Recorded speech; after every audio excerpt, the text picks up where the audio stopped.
So, good morning, students. Let me start this question, example 3 of chapter 3rd. You see, example 3 is x plus 2y. It is 2y here. X plus 2y minus 4 is 0.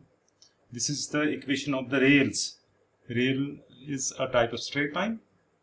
क्योंकि हम जब दिखाते हैं यहाँ पे rail का मतलब मुड़ी हुई पटरी नहीं, रेल का मतलब एक स्ट्रेट लाइन है. तो ये एक स्ट्रेट लाइन की इक्वेशन है. वैसे भी two linear equation in two variable हमेशा ग्राफ पे दिखाते हैं तो वो स्ट्रेट लाइन आती है. 9th में भी पढ़ा है आप लोगों ने. सो एक्स इज इक्वल, यहाँ पे चांस है या तो आप y को पार करो तो 2y पार जाएगा, यहाँ पे खाली x रख सकते हो, या आप x को ले जा फिर 2 को ले जा फिर y यहाँ रहेगा. पर जब आप y को इस साइड लाते हो आपको एक बात दिमाग में रखनी है, जब आप वैल्यू दोगे उस वक्त y पहले देना है. मैं समझाऊंगा क्या मतलब. पहला, अगर y आप 0 लेते हो तो x आएगा 4 माइनस 2 मल्टीप्लाई 0, x आएगा 4. ये दूसरा वैल्यू. अगर y को 2 लेते हो 2 तो x आएगा 4 माइनस 2 मल्टीप्लाई 2, x आएगा 2 2 2 4, 4 में से 4 0. और तीसरा वैल्यू इसका, अगर y लेंगे हम -2, y होगा -2, x आएगा 4 माइनस 2 मल्टीप्लाई -2, तो x आएगा 4 माइनस माइनस प्लस 4, x आएगा 8. तो आपके पास टेबल बना. अब टेबल ये है, आपको पहले y का वैल्यू देना है, क्योंकि आपने पहले y लिखा ना. आमतौर पे गलती ये हो जाती है, बच्चे पहले ये फिल करते हैं. इवन बड़ों में भी गलती होती है, इसलिए ध्यान से. आपने y 0 लिया, उस वक्त x है 4, आपने ये y का वैल्यू है, ध्यान रहे. बहुत बार ये गलती हो जाती है, इसीलिए मैं सेफ्टी कहता हूँ. सेफ्टी ये इसमें है कि हमेशा x इस साइड लाओ. लेकिन ये क्वेश्चन मैंने इसीलिए इस तरह से दिखाया सो दैट अगर आप ऐसा भी करते हो तो गलती ना हो जाए. सो y अगर आपने 2 लिया, x उस वक्त 0 आ रहा है. और तीसरा वैल्यू, अगर y लेते हो -2, उस वक्त x आएगा 8. ये आ गया एक टेबल. अब दूसरी इक्वेशन में आपके पास है फिर से 2x plus 4y is equal to plus 12. 4y is equal to 12 minus 2x. मैंने इस वक्त x, सेफ्टी होती है x इधर लेना, लेकिन अगर आप y भी लेते हो आपकी मर्जी है, उससे कोई फर्क नहीं पड़ता. पर y अगर आप इस बार लेते हो राइट साइड में x के बदले, अगर जैसे मैंने अभी x लिया, यहाँ पे y लिया इस बार, इसमें केयरफुल ज्यादा रहना पड़ता है. इसमें चलेगा, इसमें ज्यादा परेशानी नहीं होती. 4 मैंने पहले भी कहा है, अगर इस नंबर को, इस कांस्टेंट को इससे डिवाइड होता है तो इसको सेपरेट करो, इसके साथ अलग डिवाइड करो और इसके साथ अलग. अगर नहीं होता है ऐसे रहने दो, तब पॉइंटों में भी आए कोई बात नहीं. 12/4 माइनस 12x/4, 4 1 जा 4 3 जा,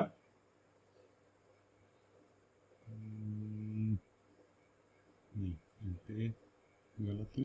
यहाँ पे 12 नहीं है, ये 2 है. इधर ये 2 है, यहाँ पे मैंने 12 लिखा था तो ये 2 है. तो 2 1 जा 2 2 जा, तो आपके पास आया y is equal to 3 minus 1/2x. y is equal to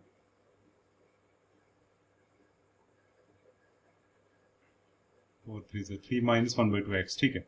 अब अगर आप x 0 देते हो, यहाँ पे हमारी थोड़ी सी आसानी है, मैं कलर चेंज करके जगह बनाता हूँ, उससे दिक्कत नहीं होती.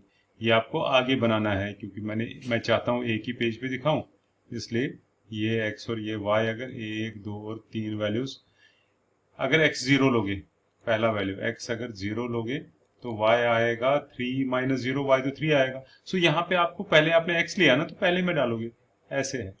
अब अगर x लोगे 2, जानबूझ के 2 लेंगे हम ताकि 2 और 2 कैंसिल हो जाए. सो x सेकंड वैल्यू, अगर x होगा 2, y कितना, y होगा 3 माइनस 1/2 मल्टीप्लाई 2, ये और ये कैंसिल, 3 माइनस 1 हो गया 2, तो x2 y2. और अगर x को थोड़ा बड़ा लेते हैं, x को -2 लेते हैं, चलो x -2. अगर तीसरा वैल्यू यहाँ पे लेता हूं मैं, x अगर -2 होगा तो y कितना, y होगा 3 माइनस 1/2 इंटू -2, 2 1 जा 2 और 2 कैंसिल, ये आएगा y is equal to -1 into -1 हो गया +1, 3 + 1 दैट इज इक्वल टू 4. तो तीसरा वैल्यू आएगा, जब ये -2 होगा ये 4 आएगा. बस अब हम ग्राफ बनाएंगे. तो ये हमारा ग्राफ तैयार है, ये इसकी इसके 0 0 है, 0 0 है। अब देखो पहला वैल्यू ये, पहली इक्वेशन ये है ना पहली 4,0। पहले ये ध्यान रखना है आपके पास x पे 8 खाने होने चाहिए। कहीं आपने सपोज 4 लिया, 0 लिया, अगला 100 होगा तो तुम्हारे पास 100 ही नहीं होगा। तो इसलिए पहले ये सारे वैल्यूज देखने हैं कि आपको के पास देखो x एक्सिस में दोनों जगहों पे मिला के सबसे बड़ा 8 है पॉजिटिव की ओर। तो 1 2 3 4 5 यहाँ पे, 1 2 3 4 5 यहाँ पे, तो आएगा 8 इसमें आएगा, 5 नहीं ये 10 हो। ऐसा आपको चेक करना है। अगर सपोज 2 ही लेने होते फिर हम 1 2 3 यहाँ तक 1 बोलते, फिर 2 फिर 3, ऐसे होता है। उससे जितना आपकी स्पेस है उस हिसाब से आप लोगे। अगर स्पेस कम, ज्यादा वैल्यूज लेने हैं और स्पेस कम है, फिर छोटे छोटे खाने लो, छोटे छोटे डिविजन्स लोगे। किसी को ये बात अगर समझ में नहीं आती मैं क्या कह रहा हूँ, मेरे से बात करें। मान लो अगर 100 लेना होता, आप लिखते 5 10, फिर तो आपके पास इतनी जगह, तब आप ऐसे लिखे 100 लेना होता, फिर 50 100 ऐसा करके। 1000 लेना होता तो मे बी 500। अगर दो ही लेने होते तो फिर यहां तक 1, यहां तक 2, 5 5 के बाद 10 10 के बाद 2 1 लेते। इस तरह y एक्सिस में सबसे बड़ा वैल्यू है, अच्छा x एक्सिस में नेगेटिव की ओर सबसे बड़ा वैल्यू है -2। तो ठीक है, -2 में कोई परेशानी नहीं है। 1 2 3 4 ये पॉइंट है, -1 -2 -3 एक्स्ट्रा। अब y की ओर 1 2 3 4 और 5, क्योंकि y में आपको ज्यादा नहीं चाहिए, y में हाईएस्ट वैल्यू आपका दोनों का मिला के 4 है, तो ये हुआ 5, और फिर 1 2 3 4 5, ये 10 हुआ। नेगेटिव की ओर आएगा 1 2 और -3 यहाँ पे आएगा। ऐसे अपने हिसाब से आप दे सकते हो, आपके पास छोटी पेंसिल होगी तो उससे होगा, या ग्राफ थोड़ा सा बड़ा भी होता है, मेरे पास स्पेस कम है। अब देखो पहला वैल्यू आपका है 4 पे 0, 4 पे 0 यही पॉइंट आएगा, ये 4 0 हुआ। फिर 0 पे 2, ये 0 पे 2 ये वाला, तो 0 पे 2 ये पॉइंट आएगा। तीनों लाइन में आनी चाहिए, 2 तो है ही है लाइन में, 3 लाइन में आए तब आपका क्वेश्चन ठीक है। तभी मैं कह रहा हूँ 3 वैल्यू लिया करो। 8 पे -2, 10 हो गए ये 2, 8 पे -2 ये पॉइंट आया। अब मैं चेक करता हूँ स्ट्रेट लाइन आएगी क्या, तीनों लाइन में नहीं, कुछ तो गड़बड़ है। नहीं, मैं यहाँ पे गड़बड़ नहीं है, ये गलत लिया मैंने। अब ठीक है, मैंने पॉइंट गलत, ऊपर वाला पॉइंट मैंने गलत लिया था। ये देखो ये बिल्कुल स्ट्रेट लाइन आ रही है। अब प्रोड्यूस भी करूंगा तो ये आ गई एक लाइन। अब मैं एरो हेड्स बाद में देता हूँ इसके, फिलहाल मैं अगली लाइन रेड लेता हूँ। ओ यही तो रेड हुई, नहीं ये ब्लैक ही रखता हूँ। अगली लाइन ब्लू लेता हूँ, ठीक है। अब देखो अगली लाइन में है 0 3, 0 पे 3 ये आया एक पॉइंट,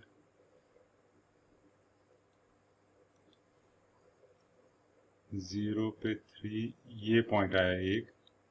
उसके बाद है 2 2, 1 2 2 पे 2 ये आया दूसरा पॉइंट, और -2 पे 4 ये हो गया, -2 पे 1 2 3 और 4 ये तीसरा पॉइंट आया। अब इनको मिलाएंगे,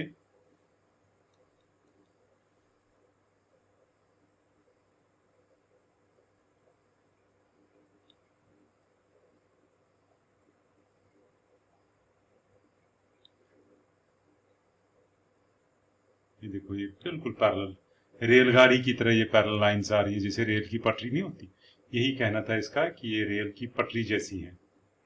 ये देखो ये पैरेलल लाइंस आई। एरो हेड्स देना आप भूल ही जाते हो, पता नहीं क्या बात। ये देखो ये दोनों का ग्राफ आ गया।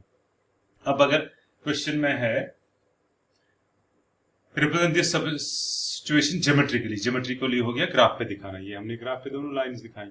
तो अब इनको लिखना है, यहाँ पे ये वाली लाइन जो है ये है x + 2y - 4, ये वाली किसी और कलर से लिखूं, x + 2y, x + 2y -4 = 0। अगर जगह नहीं होगी आप ऐसे कर सकते हो, एरो दिया थोड़ा सा दूर लिखा, उससे गंद नहीं मचती, वो भी एक ठीक तरीका है। लेकिन जगह होनी चाहिए, अगर जगह वहां पे है तो लिख सकते हो। यह है 2x + 4y - 12, 2x + 4y - 12 = 0। ये लाइनें पैरेलल आएंगी, इसके लिए मैं थोड़ा सा यहाँ पे आपके इंफॉर्मेशन के लिए बता दूं। देखो पहली है x + 2y - 4 = 0, और दूसरी इक्वेशन है इसको आप ऐसे भी लिख सकते हो, A X plus B Y is equal to C, या A one X plus B one Y is equal to C one नहीं प्लस 4। और दूसरी इक्वेशन आपके पास है 2x, ये 2x plus 4y, 2x plus 4y is equal to 12। क्योंकि ये अभी स्टार्ट है इस चैप्टर का, लेकिन हमने थोड़ी स्टार्ट किया है, हमने तो कब का स्टार्ट, हम तो रिवीजन कर रहे हैं। आप इसमें पहचानोगे a1/a2 हो गया 1/2, मैं ये रफली दिखा रहा हूं, ये करना नहीं है आपको, मैं समझा रहा हूं। b1/b2 हो गया 2/4,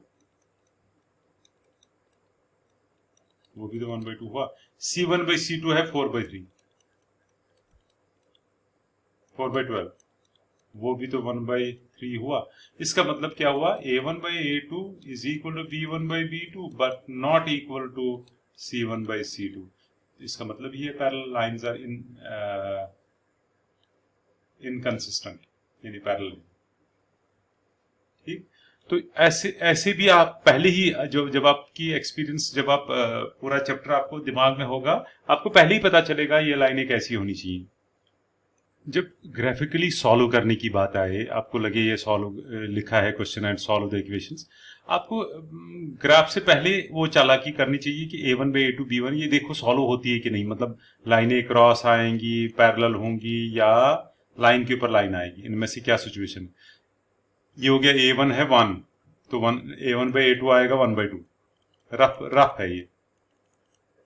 b1/b2 आएगा 3/-3, इसका मतलब बराबर नहीं है, तो यूनिक सोल्यूशन, यानी ये क्रॉस करेंगे। a1/a2 और b1/b2 आपस में बराबर नहीं ना है, तो यूनिक सोल्यूशन है। इतना हमें समझ में आया। तो फर्स्ट पार्ट में मैंने ऐसे किया, मैंने पहले x को इस साइड लिया, ये x इस साइड लिया, फिर 3 से डिवाइड किया। 3 से 6 कटता था तो सेपरेट किया, नहीं करता होता तो ऐसे रहना था। फिर मैंने x को 0 वैल्यू दिया तो ये 2 बना। अगर इसको 3 वैल्यू, मैं 1 नहीं दूंगा क्योंकि 1/3 तो फ्रैक्शन में आएगा ना, मैंने जानबूझ के 3 दिया ताकि 3 कैंसिल हुआ, तो 2 आ गया वैल्यू। और लास्ट में लिखा है इसको 6, 3 2s are 2 और 2 कैंसिल होकर y0 आया। ये आप खुद भी चेक कर सकते हो, और ये आएगा आपको, ये 9th 8th का है सारा। अब हम टेबल बनाएंगे x और y, ये इसके बाद बनाना है टेबल, लेकिन क्योंकि स्पेस मेरे पास कम है तो मैं ऐसे लिखता हूँ। ये टेबल में आएगा x0 y2, यहाँ पे 0 और 2, फिर 3 और 2, गड़बड़ होगी कहीं, 0 और 2 और 3 और 2 के, तो ये 3 1s are 3, 2 में से 1 आया था, मैंने 0 गलती से लिखा था, तो 3, ये पता लिखते लिखते पता चलना चाहिए मैं गलती कर रहा हूँ, क्योंकि सेम पे दो वैल्यू सेम नहीं आएंगे। अगर यहाँ पे अलग अलग है तो आंसर भी यहाँ पे भी y भी अलग होगा, सेम नहीं हो सकता। 6 पे 0, तो हो गई एक इक्वेशन। अब मैं इसी तरह दूसरी इक्वेशन सॉल्व करके रखता हूँ। अब देखोगे यही वैल्यूज मैंने यहाँ पे लिए, लेकिन मुझे लगा अगर मैं 3y लूंगा ना तो -3 से डिवाइड करना पड़ेगा, वो थोड़ा सा कम्बरसम होगा। आप कर सकते हो, अगर आपको आता हो, नहीं आता हो मेरे को बताओ, या ट्राई करो। अगर मैंने जैसे 3y लिया, आप 2x लेके देखो, नहीं पता चलता है मेरे से बात करो। अब मैंने 2 से डिवाइड करके, फिर 12 और 2 कटता था, इसलिए मैंने सेपरेट किया। मैं एक क्वेश्चन दिखाऊंगा जिसमें नहीं कटता होगा, वो भी मैं दिखाऊंगा, पर लास्ट में। पहले एग्जाम्पल्स खत्म करते हैं। y = 0 दिया तो ये सारा 0 होगा, ये 6 बचा। x, y को दिया मैंने 2 और 2 कैंसिल, जानबूझ के 2 दिया, 6 और 3 9 हो गए, ये आ गया 9। और फिर y को -2 दिया तो -3, 6 में से 3, ये 3 हुआ, 6 3 into -1, तो वैल्यू आएगा। याद रखो मैंने पहले y लिया है तो नीचे देना है 0 to 6, ऐसे देना है। इस तरह 2 और 9, और फिर -2 और 3। अब ग्राफ पे दूंगा तो यहाँ पे आपको पेस्ट करना है ये, तो ये ग्राफ में यहाँ पे पेस्ट करता हूँ। ये आ गया मेरा ग्राफ का पेज। अब मैंने इस पे ग्राफ बनाता हूँ, तो मैंने इनको ज्वाइन किया और ये पॉइंट्स दे दिए देख के, ये और ये 3 पॉइंट्स थे। अब इसके रेड के 3 पॉइंट्स, यानी इस इक्वेशन की बात कर रहा हूँ मैं, इसके जो 3 पॉइंट्स दिए तो इनको भी जोड़ूंगा। देखो ये भी स्ट्रेट लाइन में आ रहे हैं, तो ये दोनों लाइनें यहाँ पे इंटरसेक्ट करती है ना, यही सोल्यूशन है इसका। तो जहां पे इंटरसेक्ट करें वो इसका सोल्यूशन है। तो आप लिखोगे 6, so therefore 6 0, x is equal to 6 and y is equal to 0 is the solution of equations। ये खत्म हो गया क्वेश्चन। तो फिर इनके एरर हेड्स वगैरह वो आपको पता है क्या करना है, नाम देने हैं, ये कौन सी इक्वेशन है, ये